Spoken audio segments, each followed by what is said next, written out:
Hey everyone, Mango7Roll here. How are we doing today? Welcome to another episode of Epic 7, and today is a day I did not expect to make a video, but it is Balance Patch Preview Day. As always, we have not read this. We're a little terrified. We hope they step it up. I feel like they've been stepping up basically everything in this... I didn't mean it to go that big. They've been stepping up basically everything in this game, but why is it so weird when it does that? Balance patches are still pretty terrible. So we sincerely appreciate the interest and support of all the heirs. With these balance adjustments, we plan to implement changes to 8 heroes. These changes are scheduled to take effect. Certain heroes, oh, I already see ML Ken and Twisted Eidolon KRON. I think that, I didn't mean to do that, but I saw Bihu as well, which makes me really excited. Okay, let's just go. So martial artist Ken, cool, but he's had so much time in the sun. I don't care too much about him. Is he still good? I know there's a lot of like super what's the word for this, dedicated martial artist Ken users. How is he right now in Guild War offense, just out of curiosity? Like, can you bring him into places and just destroy still? Also Twisted Eidolon KRON, Bihu, Eligos. Oh, this is so infuriating. Like, just release them better. We've got Bihu, Eligos, Moonbuddy, Dominial. They're like all semi-new units for the most part. And Pylus is getting the change out of all things.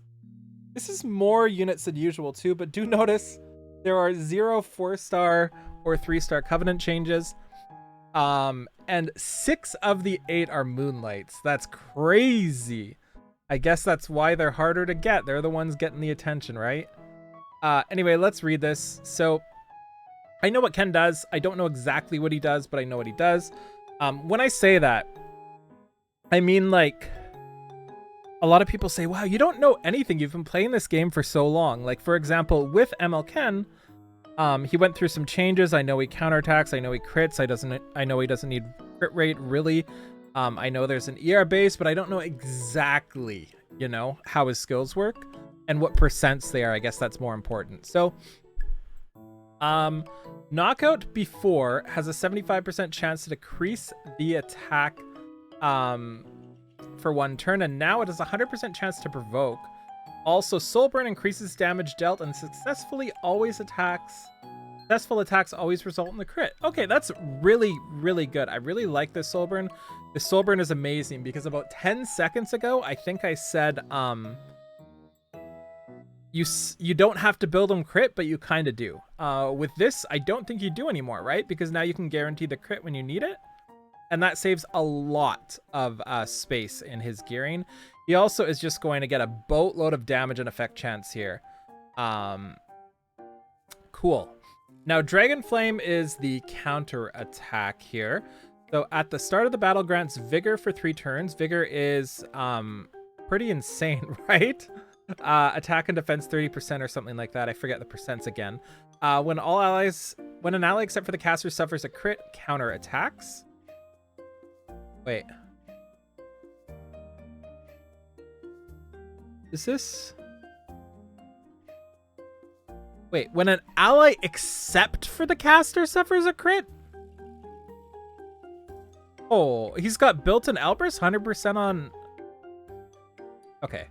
Has a 30%... Let me read before, because I don't... This seems good. Increase the ER by 30%. Wait. They took out the ER. They tried to make it work and they didn't. Okay, so what does it do now? Sorry, I'm reading all this. It's long. I could read it out, but I'm like skimming through. So Dragon Flame after. So this grants Vigor for 3 turns, which is insane, by the way. 3-turn Vigor is wild. When an ally except for the caster suffers a crit, he will counterattack with his skill 1, which can provoke now. So he might be a really good defensive unit even without anything there.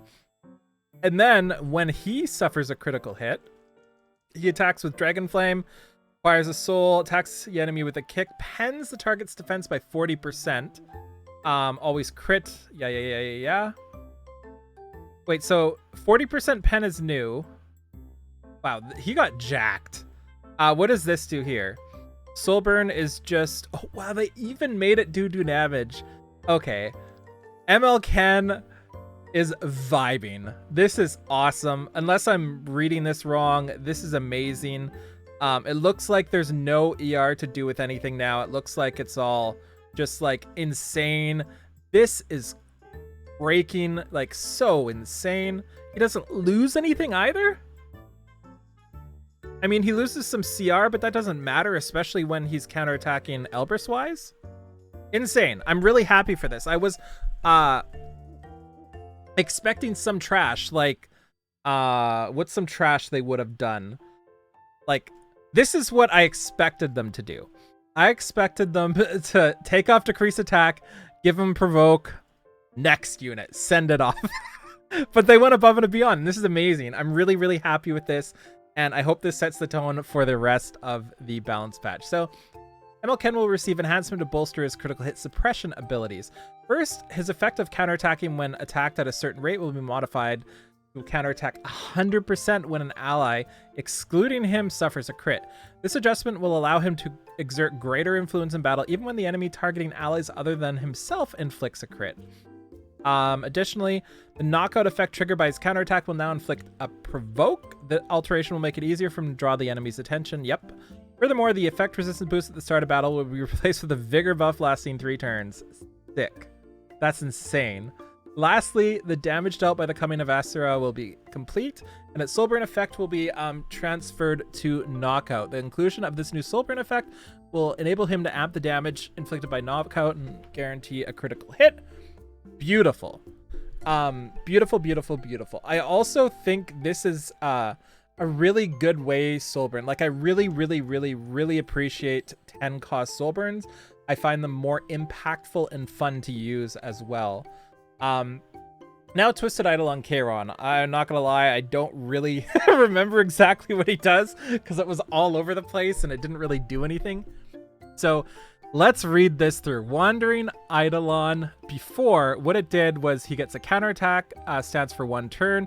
The enemy's turn, when the target was buffed, he gained Fighting Spirit, and then when it's full, consumes Fighting Spirit to increase CR of the caster by 15%, and he becomes enraged for 2 turns. Now, at the start of the battle, yep, that's the same.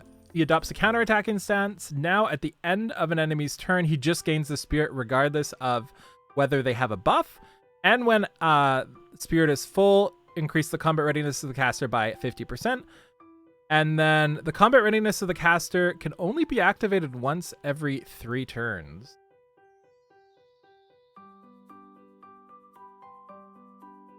I don't think I like that. That seems really limiting. Let me read the rest. So, Sword of Requiem here, before it was AoE attack, 2000 fixed damage. Now unleashes the power of its demonic sword to attack all enemies before consuming all Fighting Spirit. Okay. Okay, so this also consumes Fighting Spirit, which might make sense that this can proc less because you can spend like 1 or 2 turns using your Fighting Spirit on this and then some on this, I think. Is that what this is going for? So a successful attack inflicts 1k fixed damage, and fixed damage increases proportionate to the amount of consumed Fighting Spirit. Interesting.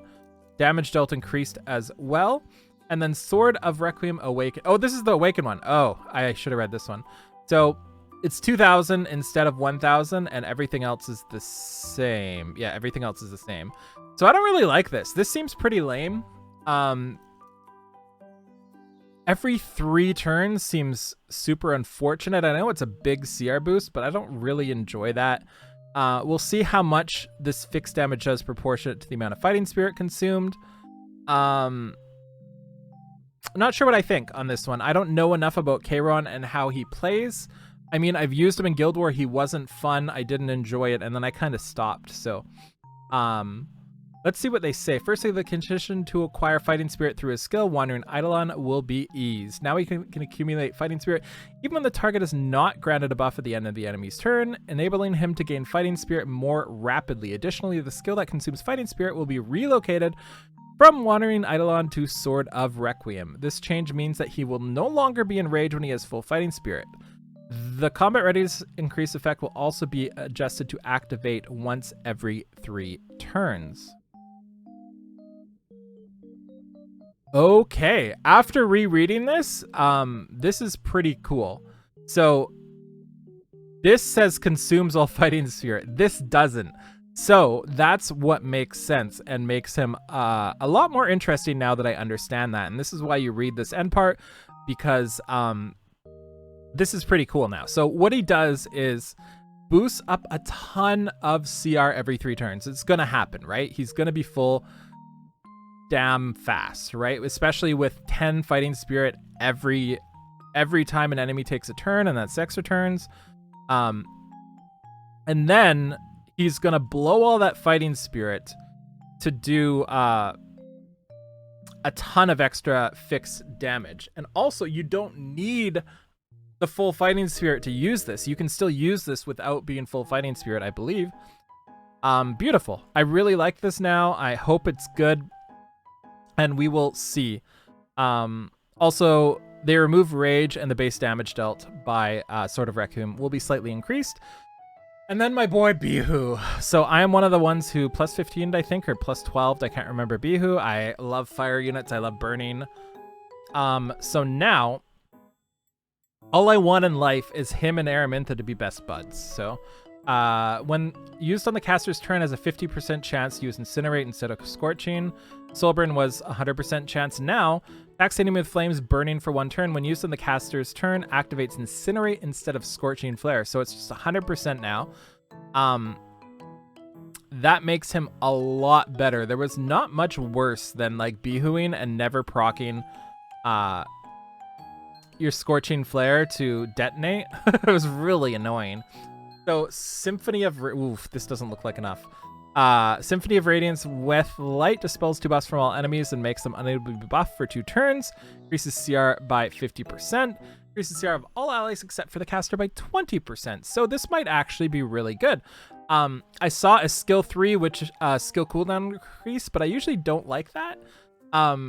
Because I just don't. It's not as fun, but it's 10 souls, and I love 10 souls. So 10 souls to lower this by... Oh, it doesn't say what his cooldown is for this, but that's pretty nuts. And it's a 50% CR for him, so he's going to cycle his turns more. He's also going to boost CR of his allies. I think this is good. I like this. I don't think it's going to change much, though. Unless this is on like a 4-turn cooldown and you can chain it. But it still probably wouldn't be good, my guess. The Bihu, a hero known for his ability to inflict substantial... Bihu, a hero known for his ability to not be on anybody's team because he does no damage, will receive adjustments. The primary change is related to his main skill, Incinerate, which was previously triggered with a chance, rendering him unreliable and challenging to utilize effectively in battle. That's one thing I noticed. He was so random, it just didn't really, like... He never did what you wanted to, especially when you're trying to land burns and nothing's burning and you just want to cry. To address this, Scorching Flare will now always activate it. The Soulburn effect will be moved to Symphony of Radiance, and its effect will reduce the cooldown. Yeah, pretty cool. I like this. He's meant to target people that put up lots of buffs with like this much unable to be buffs and dispels. Like, that's pretty cool. So... Eligos. So this is a crazy one. Oof, I was expecting more from that. I'm not going to have to read the whole thing at least. So the Cleaner now just does extra damage, which is obviously sick.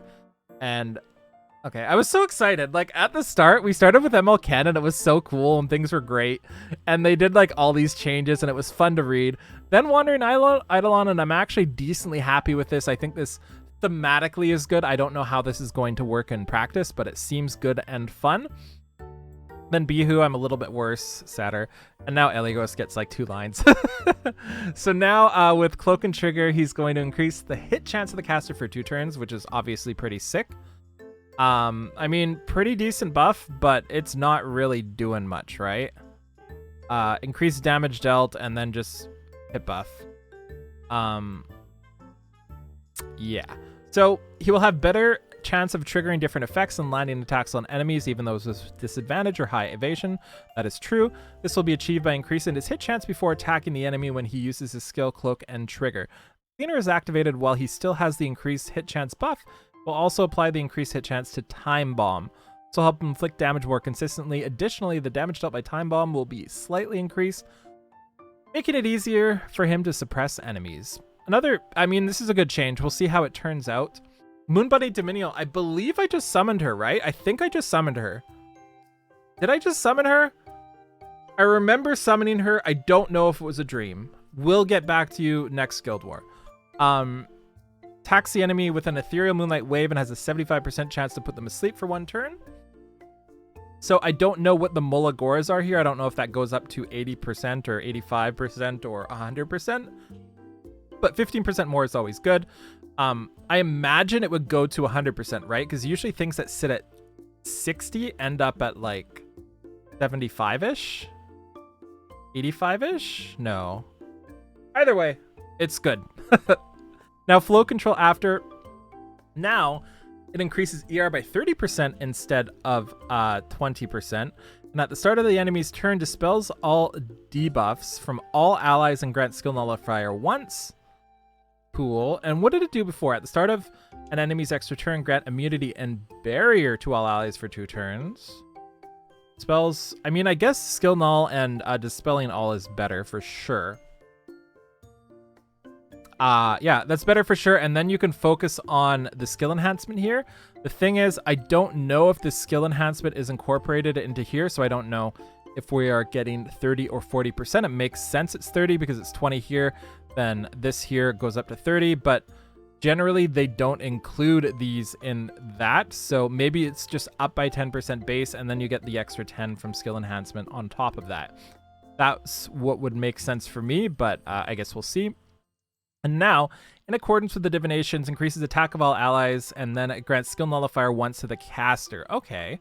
So after, in accordance with the divination, it now increases attack and barrier to all allies for 2 turns, increases combat readiness by 20%, and then barrier strength is proportionate to the caster's max HP. Okay, so what this did for Moonlight Bunny Dominion is make it so now when an enemy takes an extra turn, she's going to dispel all debuffs and grant skill nullifier to the whole team. Previously, she wouldn't dispel anything. She would grant immunity and barrier, which means that if somebody unable to be buffed you first, you wouldn't get barrier or immunity, right? Okay, so it's kind of weird also. It says grants immunity not in red, and it's not over here. So I imagine it's gone, but they didn't mark it in red as gone. So, but I imagine it's gone.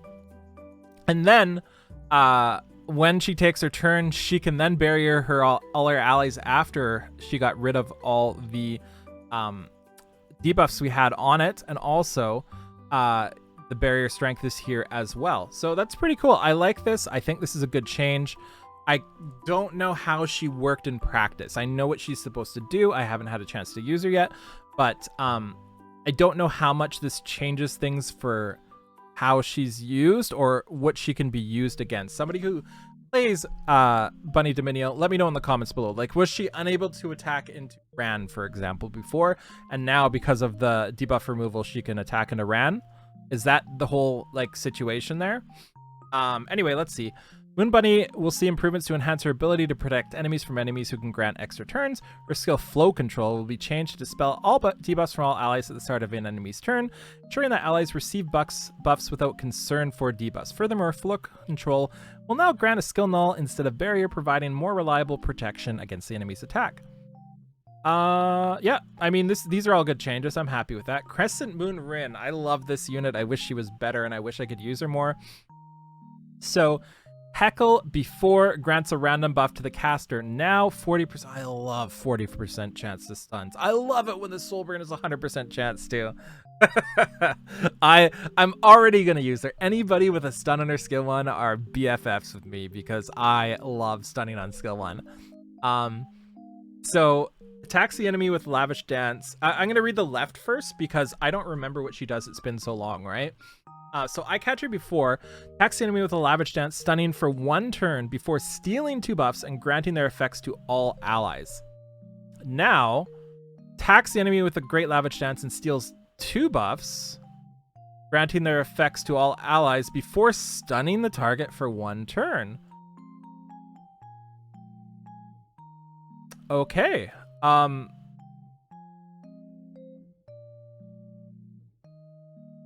Oh, okay, I see. So what it's doing here, before it would stun first and then steal the buffs. Now it steals the buffs and then stuns. I seem to remember having to choose if I wanted to dispel or stun. I can't remember if it was her or Mui, but I can't remember. Like, I always had to make a choice if I should dispel or stun first, and that kind of like solves that for you, right? So Curtain Call Awakened before crosses rings to attack the enemy, dispels all the target's buffs before granting immunity to allies for 2 turns, grants an extra turn. Now crosses rings to attack the enemy, dispelling all the target's buffs before granting increased critical hit damage of all allies for 2 turns. Critical hit will grant an extra turn. So I love this and I hate it. I love this and I hate this. For one, if you're gonna make us build crit chance for debuffs or like something weird like that, give us a little bit of damage, right? I feel like she's not gonna have any damage, but she does proc crit damage herself, so maybe she's gonna be popping off with those Crescent Moon thingies. But generally, this doesn't change much for her. It just makes her better, because before she wasn't really functional, especially with Curtain Call like not really working. Not Curtain Call, Eye Catcher like not really working correctly. Like it worked, but it didn't make sense to stun first, right? I like this. I think this is fun, and I'm excited to try it out, and that's what a balanced patch should be. Also, critical damage to all allies makes me want to build her crit damage, so you're going to see me running around with a 350 crit damage rage set, or 300 crit damage because she buffs herself like rage set, being all sorts of stupid, and I'm there for it. So firstly, her skill Curtain Call will be changed to increase critical hit damage instead of granting immunity. This will boost the offensive capabilities of all allies taking turns after her. Condition for extra turn previously challenging to utilize due to multiple variables will be modified to trigger upon landing a crit. Cool. One of the random buffs granted by her skill Heckle will also be changed to inflict stun, allowing her to constantly suppress enemies. Oh, they just said it really weird. Okay. They said one of the random buffs, and I was like, I don't understand. But it's just the buff granted by it. Okay. So, Inferno Kawazu. Was this necessary? Is he not a good unit? This is kind of a weird one to me. So, yeah, and this is a big change here. It goes up to 25% CR. Cool. And now Flames of Destruction does more damage. I mean, did it need to do more damage? Didn't he already just blast people out of the water? So weird. This is such a weird one. They're like, we need an 8th. Let's get him in there. So Inferno Kawazu will receive improvements to enhance its effectiveness against enemies using attacks that targets all allies. Will it now? He'll get that 5% more CR. I mean, I guess it's something. They're not wrong with that statement, but they're wrong with that statement. You know? Cool. Shadow Knight Pilots. This one was really weird to me because I think she's amazing. I think it's good to buff people like this, especially knights that are SCs that people might be using for PvE. Somebody like A Momo could use a buff for sure, for example, and little things like that. So now she heals 2% of HP at the start of her rune from the health rune. And now when an ally except for the caster is attacked by a counterattack, dual attack, or extra attack. So now it's when anybody is attacked. Cool. This is probably my favorite balance patch in a long, long time. There were major duds, I think, in this, but some that really stood out. Like actually making me want to use ML Ken is sort of weird. So let's read the comments. And then we'll go back up and I'll give a little rundown of everything here. So when Maken is hit, it's critic and pennant, and when an ally... Ah! Oh, when ML Ken is hit, it's crit. Next, Luna buff Wen. I think she's fine. She's great for PvE. Wish they would unnerf Ice Dom. Yes. Yes. Put the team who do this. What language do people speak? It's are these English as secondary language speakers? Or what's going on? But I do agree. I think this balance patch was done exceptionally well comparatively. I think it has a lot of changes still that I would love, but still great. Blind buff? Really? Guy's name is Belian. ML Haste, do something. Please make Eligos gain perception. Yeah, this is the most positive Stove comments have ever been. So cool. It's nice when my thoughts align with others. It doesn't always happen. Okay, so let me give my thoughts on this. I'm very excited to try out ML Ken. I think that is a super unique, not unique, a super good way to make him more relevant. He's such a, especially, what about, let me ask you this. For newer players, like people in the last year or two, what do you think of ML Ken? Like, do you have memories of him? Does he stand out to you? Is he special in any way? I know that sounds weird, but ML Ken, for people who haven't been playing since day one ML Ken was busted for a very, very long time, and I do mean busted. I remember Athena pulling ML Ken from his first Moonlight off of finishing the story, and I hated him for it, and I still hate him for it. Absolutely wild unit back then. So I'm kind of excited to see how he is now. And everybody hated him. And the good guilds, the in quotes good guilds that had a lot of high-end people that had random names, all like ASDF 1, 2, 3, happen to all have a martial artist Kens on their Guild War Defense too. I don't know how that happened or where they got them from, but that was a lucky guild. Anyway, Twisted Eidolon KRON, not sure what to think about this one, but they're trying a different strategy. They're making it easier to proc, and I like the uniqueness of the fixed damage changing dependent on your focus or your fighting spirit. That makes it unpredictable for the enemy, which I guess matters for RTA maybe, but it makes it fun, and I'm excited to try it out. Bihu, I'm a little unexcited for. I don't think he changed much, and I don't think he's going to find a slot on my team anyway, but I'm going to try him out, and I'm excited to try him out because I do love using this guy. Eligos is kind of the same. I don't really use him. He's not my style as much anymore. He's my, depending on how I go, like if I feel like winning, I don't use Eligos. If I feel like having fun, Eligos is in there with Melissa, you know, getting their loss in. But maybe I can change that with these changes. Moonbutting at Dominio seems insane, especially if I just summoned her, because I'm checking on my phone. I gotta know if I summoned her. I think I did, but I'm so delirious lately that maybe it was a dream. Crescent Moon Rin, I'm so excited for this. Kawazu was a straight miss. This was just a waste. Not a waste, but this is the kind of thing we like seeing a lot of. So for example, if there were 10 more people here, all 3 stars, 4 stars, 5 stars on this list that all had like a 5% change here and there to their abilities, some up, some down, not only does that make people get used to nerfs a little bit, but it also gives them more units to buff and play with and change things. Like for example, how I'm trying to think of units that have like a small percent. Like Maid Chloe right now, for example, I don't think is as good as she was. So why not have a balance patch where you up her healing by 5 to 10%, maybe give her a dispel. Maybe that's too much. You don't want to do that. Maybe give her another 10%, 5% chance to stun on her skill 1, you know? Another person like Senya, for example, is kind of wrecking. Maybe down her damage by 5 to 10%, maybe lower the provoke chance of her skill 1, or I think more importantly, like lower the rate at which her skill 3 provokes, you know? These are the type of things that could be in regular balance patches that would make the game much more fresh and interesting, at least for me. Again, not everybody loves that idea, but it's just kind of what I like. So I've experienced in other games that patch like that, and I've experienced this, and I know in other games it makes it more fun and fresh. So yeah, and Shadow Knight Pilot is just minor buff, always good. So yeah, that was my favorite balance patch in a while. This is the most units I've gone away from in a balance patch to be excited to use. I'm going to be using literally every single one of these except for the bottom 2.